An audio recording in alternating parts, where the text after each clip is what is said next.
ये 11th class part 3 है मांग के सिद्धांत का व्यष्टि अर्थशास्त्र। अगर पार्ट 1 पार्ट 2 ना देखा हो तो देख लेना, उसके बिना ये समझ में नहीं आएगा। इसी के साथ क्या हम ये लेसन शुरू करते हैं। नेक्स्ट नंबर पे चैनल सब्सक्राइब कर लेना, इससे कि आपको हर जो सिलेबस है आपका उसकी वीडियो मिलती रहेगी। नेक्स्ट नंबर पे समझते हैं मांग पर प्रभाव किन चीजों का पड़ता है। मांग पर प्रभाव दो चीजों का पड़ेगा, या तो कीमत के कारण होगा या अन्य बातों के कारण होगा।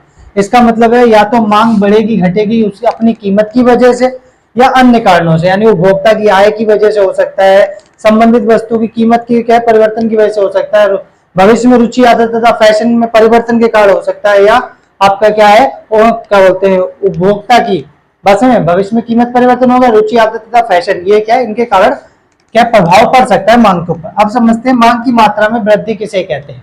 तो लिखेंगे मांग की मात्रा में वृद्धि से अभिप्राय यह है, इसका सबसे पहले क्या लिखेंगे अन्य बातें समान रहने पर, क्योंकि ये मान लो कि अदर फैक्टर्स कोई भी क्या नहीं करेंगे, इंपैक्ट नहीं डालेंगे, प्रभाव नहीं डालेंगे। लिखेंगे अन्य बातें समान रहने पर।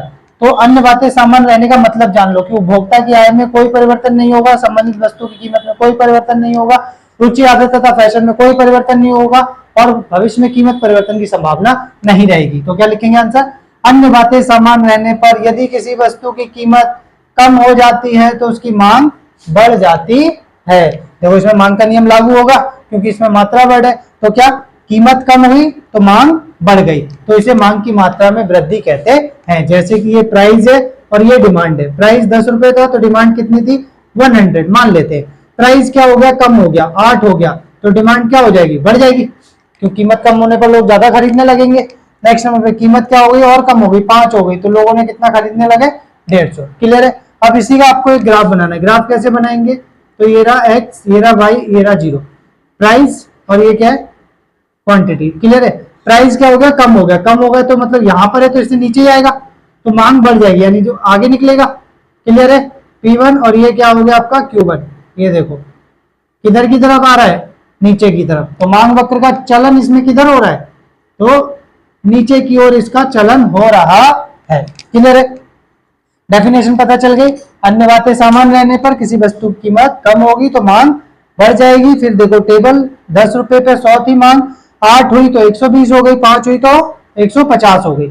ये आपका ग्राफ हो गया। तो ये नॉर्मल कंडीशन, प्राइस कम हुआ तो मांग बढ़ गई। मांग वक्र किधर की तरफ जा रहा है नीचे की तरफ। अब आ जाओ मांग की मात्रा में कमी, इसकी डेफिनेशन क्या होगी, तो क्या लिखेंगे अन्य बातें समान रहने पर, वही अन्य बातें सारी, उपभोक्ता की आय रुचि, हाँ उपभोक्ता की आय रुचि आदत तथा फैशन में कोई परिवर्तन नहीं होगा, भविष्य में कीमत परिवर्तन की कोई संभावना नहीं होगी, अन्य कारण जो है। ठीक है।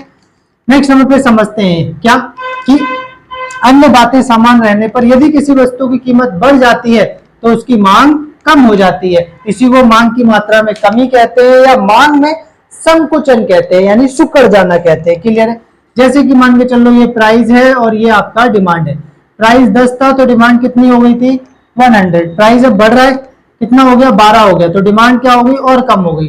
प्राइस और बढ़ा तो डिमांड क्या हो गई और कम हो गई। क्लियर है। ग्राफ कैसे बनेगा इसका, ये रहा एक्स वाई जीरो। क्लियर हो गया। नेक्स्ट नंबर ये नॉर्मल कंडीशन है, ये रहा प्राइस और ये रहा क्वांटिटी। प्राइस क्या हुआ तो देखो प्राइस यहाँ पर बढ़ा है, बढ़ा मतलब ऊपर की तरफ जाएगा तो मांग क्या हो गई कम हो गई। ये हो गया P1 और ये हो गया Q1। तो देखो ये डिमांड किधर की तरफ जा रहा है वक्र ऊपर की तरफ, कहां की तरफ जा रहा है ऊपर की तरफ।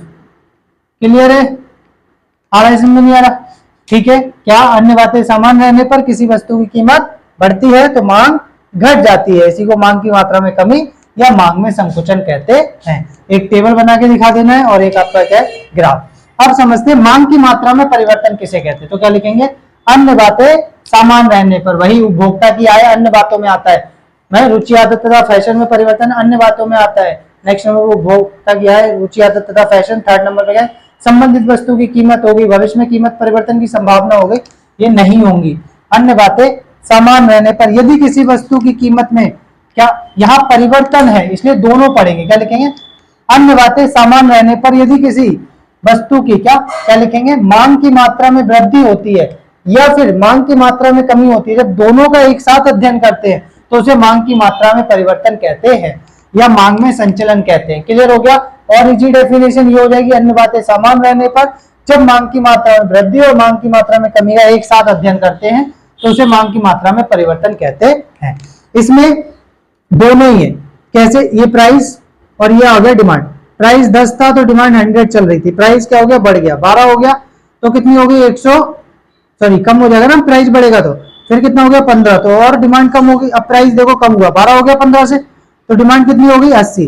प्राइस क्या है? और कम हुआ तो डिमांड और बढ़ गई। अब कर्व देखते हैं, ये रहा x, ये रहा y, ये रहा 0, ये रहा प्राइस, ये रहा डिमांड। प्राइस और ये क्वांटिटी, प्राइस कम हुआ तो डिमांड क्या हो गई? इंक्रीज हो गई। क्लियर है? नेक्स्ट नंबर पे प्राइस क्या हुआ? इंक्रीज हुआ तो डिमांड क्या हो गई? डिक्रीज हो गई। क्लियर हो गया? ये देखो इसके अंदर दोनों कंडीशन आ गई। ये डिमांड हो गया, एक नीचे की तरफ जा रहा है और एक ऊपर की तरफ जा रहा है। क्लियर हो गया? तो ये मात्रा शब्द आ गया और ये कीमत शब्द आ गया। क्लियर? क्योंकि यहाँ कीमत रिप्रेजेंट की है, यहाँ मात्रा रिप्रेजेंट की है। क्लियर हो गया? इसमें कर्व कहां जा रहा है? ऊपर नीचे दोनों तरफ जाएगा, क्योंकि परिवर्तन में ऊपर भी जा सकता है नीचे भी जा सकता है। अब समझते हैं अन्य बातें। अन्य बातें जब पढ़ेंगे तो क्या लिखेंगे? कीमत समान रहने पर। ध्यान रखना, क्या? कीमत समान, यानी जो वस्तु की कीमत है मार्केट में वही रहेगी, बढ़ेगी घटेगी नहीं। जैसे मान के चल लो, अगर ये मार्कर 20 रुपए का आता है तो 20 का ही आएगा, ये फोन 10,000 का आता है तो 10,000 का ही आएगा। क्लियर है? तो वस्तु की कीमत क्या रहेगी? स्थिर रहेगी। तो उससे पहला क्या है? मांग में वृद्धि किसे कहते हैं? तो क्या लिखेंगे? कीमत समान रहने पर। क्या? कीमत समान रहने पर यदि अन्य कारणों से मांग बढ़ जाती है तो उसे मांग में वृद्धि कहते हैं। अन्य कारण वो कौन से हो सकते हैं? देखो मार्केट में इसकी कीमत 20 रुपए ही है, फोन की कीमत 10,000 रुपए। एक छोटा सा एग्जांपल दे रहा हूं, ठीक है? कोई भी जो चीज आप खरीदने जा रहे हो मार्केट में, जिसकी जो पहले कीमत थी वही अब कीमत है, पर क्या है उसके बाद भी तुमने मांग ज्यादा करने लगे, तो इसका अन्य कारण भी हो सकता है। जैसे हो सकता है उपभोक्ता की आय बढ़ गई हो, यानी कि आपके पिताजी की, आपकी जो कंज्यूमर की इनकम है वो क्या हो गई हो? बढ़ गई हो, जिसकी वजह से फोन पहले क्या है आप एक खरीदते थे, अब उसकी जगह फैमिली में 4 लोग हैं तो 2 खरीद लिए। बात में क्यों? क्योंकि उपभोक्ता की आय जब अधिक होती है तो वो क्या करता है? बढ़िया वस्तु की मांगे अधिक करता है।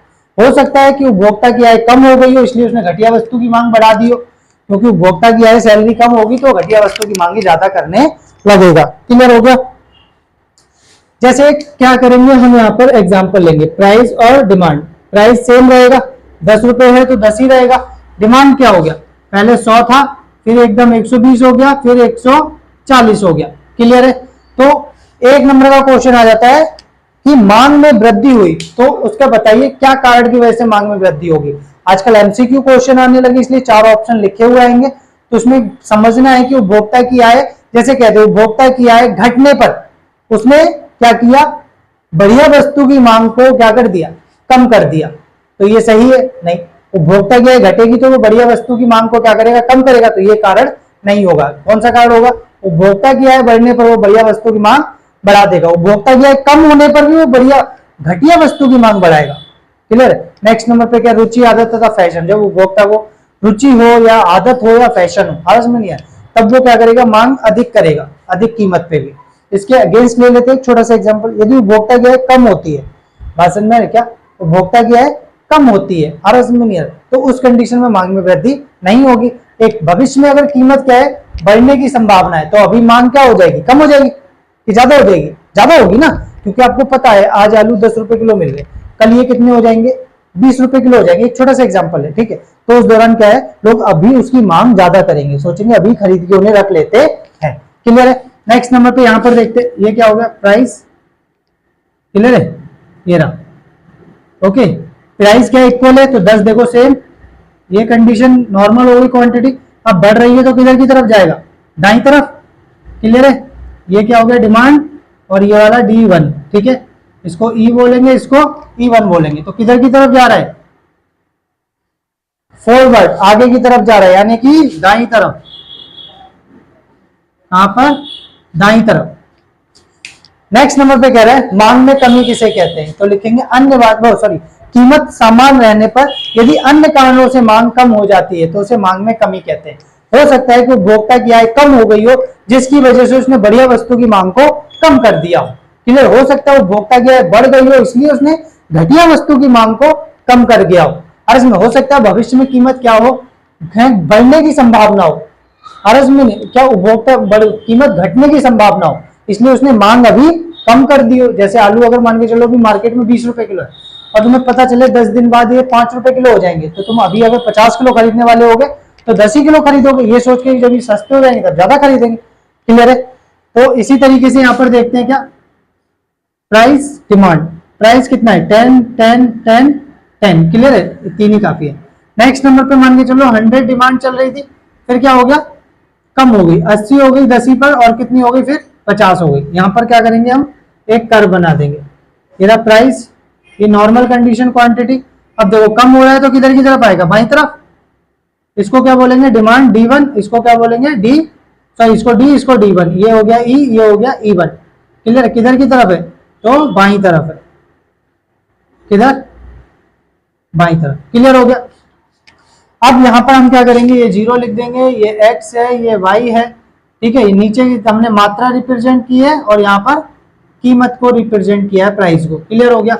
अब नेक्स्ट है मांग में परिवर्तन किसे कहते हैं, तो क्या लिखेंगे, कीमत समान रहने पर जब मांग में वृद्धि और मांग में कमी का एक साथ अध्ययन करते हैं तो उसे मांग में परिवर्तन कहते हैं या मांग में खिसकाव कहते हैं। क्लियर है? अब समझते हैं ये कैसे रिप्रेजेंट होगा। इसमें दोनों ही हमें क्या है रिप्रेजेंट करने। ये रहा प्राइस 10 10 10, क्योंकि कीमत क्या रहेगी, समान रहेगी। मांग पहले 100 थी, फिर एकदम 120 हो गई, फिर 150 हो गई, फिर घटने लगी 120 और 100। इसमें देखो बढ़ भी रहा है और घट भी रहा है। क्लियर हो गया? दोनों चीजें दिख रही है, इसलिए कर्व भी इसमें दोनों रिप्रेजेंट करेंगे, x y 0, एक स्ट्रेट लाइन क्योंकि प्राइस सेम है। ये क्या होगी, क्वांटिटी, तो वृद्धि होगी तो दाईं तरफ और कमी होगी तो बाईं तरफ। क्लियर है? ये देखो दाईं तरफ, ये बाईं तरफ, इसको क्या बोलेंगे D, इसको क्या बोलेंगे D1 और इसको क्या बोलेंगे D2। क्लियर हो गया? फाइन। अब एग्जाम में क्वेश्चन ऐसे नहीं आते, ये तो डेफिनेशन होगी। अब एग्जाम में क्वेश्चन कैसे आते हैं ये समझते हैं। एग्जाम में क्वेश्चन आता है मांग की मात्रा में वृद्धि और मांग में वृद्धि किसे कहते हैं। कोई सा भी 11th क्लास का इकोनॉमिक्स का पेपर उठा के देखना, उसमें आपको ये क्वेश्चन मिलेगा ही मिलेगा। या तो मांग की मात्रा में वृद्धि, मांग में वृद्धि, या मांग की मात्रा में कमी, मांग में कमी में अंतर स्पष्ट करो। क्लियर है? 4 नंबर का क्वेश्चन पहले आता था, अब 80 नंबर का पेपर कर दिया गया है, तो फिर क्या है आपका ये 3 नंबर का क्वेश्चन आता है। क्लियर है? समझते हैं। मांग की मात्रा में वृद्धि और मांग में वृद्धि में अंतर बताइए। ठीक है? या मांग में विस्तार और मांग में वृद्धि में अंतर बताइए। दोनों सेम लग सकते हैं पर अलग अलग है। क्लियर है? तो इसमें क्या लिखेंगे, ध्यान देना, इसमें क्या लिखेंगे, पहले 5 कारण लिखने हैं तुम्हें। कितने? 5। तो क्या लिखेंगे, अन्य बातें समान रहने पर यदि किसी वस्तु की कीमत कम हो जाती है तो उसकी मांग बढ़ जाती है। इसे मांग में विस्तार कहते हैं या मांग की मात्रा में वृद्धि। एक डेफिनेशन इसकी लिख देना। फिर देखो कैसे, ये ऐसे बीच में लाइन खींच लेना, ये रहा पहला पॉइंट इसका और पहला पॉइंट इसका, यहां लिख लेना क्या, मांग की मात्रा में वृद्धि। ठीक है? और यहां क्या लिख लेना, मांग में वृद्धि। क्लियर हो गया? पहली डेफिनेशन हो गई। अब इसमें क्या लिखेंगे, क्या, कीमत समान रहने पर यदि अन्य कारणों से मांग बढ़ जाती है तो उसे मांग में वृद्धि कहते हैं। क्लियर है? एक एक दोनों का डेफिनेशन हो गई। अब फिर दूसरा कारण क्या लिखेंगे, दूसरा लिखेंगे इसमें मांग का नियम लागू होता है। मांग का नियम क्या कहता है, कीमत कम हुई तो मांग बढ़ जाएगी, कीमत अगर क्या है बढ़ती है तो मांग घट जाएगी, ये मांग का नियम कहता है। इसमें मांग का नियम लागू नहीं होता है। दूसरा कारण लिख देना। क्लियर है? क्या, इसमें मांग का नियम लागू होता है, इसमें मांग का नियम लागू नहीं होता। क्यों नहीं होता, यहाँ देखो कीमत सेम है फिर भी मांग क्या हो रही है, बढ़ रही है, फिर भी मांग देखो घट रही है, इसलिए इसमें मांग का नियम लागू नहीं होता है। तीसरा कारण क्या लिखेंगे कि इसमें मांग का चलन, क्या, मांग की मात्रा में वृद्धि में क्या लिखेंगे, इसमें मांग वक्र का चलन किधर की ओर होता है, नीचे की ओर होता है। इसमें मांग वक्र का चलन किधर की तरफ हो, खिसकाव हो रहा है। किधर की तरफ हो रहा है, दाएं की तरफ खिसक रहा है, फॉरवर्ड, आगे की तरफ बोलो या दाईं तरफ बोलो। क्लियर है? नेक्स्ट नंबर पे चौथा कारण क्या लिखेंगे, चौथा एक टेबल बना देंगे और 5वां डायग्राम बना देंगे। इसमें भी एक टेबल और एक डायग्राम, 5 हो गए। क्लियर है? फुल मार्क्स मिल जाएंगे। अब नेक्स्ट देखते हैं मांग की मात्रा में कमी और मांग में कमी किसे कहते हैं। तो मांग की मात्रा में कमी क्या लिखेंगे कि अन्य बातें समान रहने पर यदि किसी वस्तु की कीमत बढ़ती है तो उसकी मांग घट जाती है।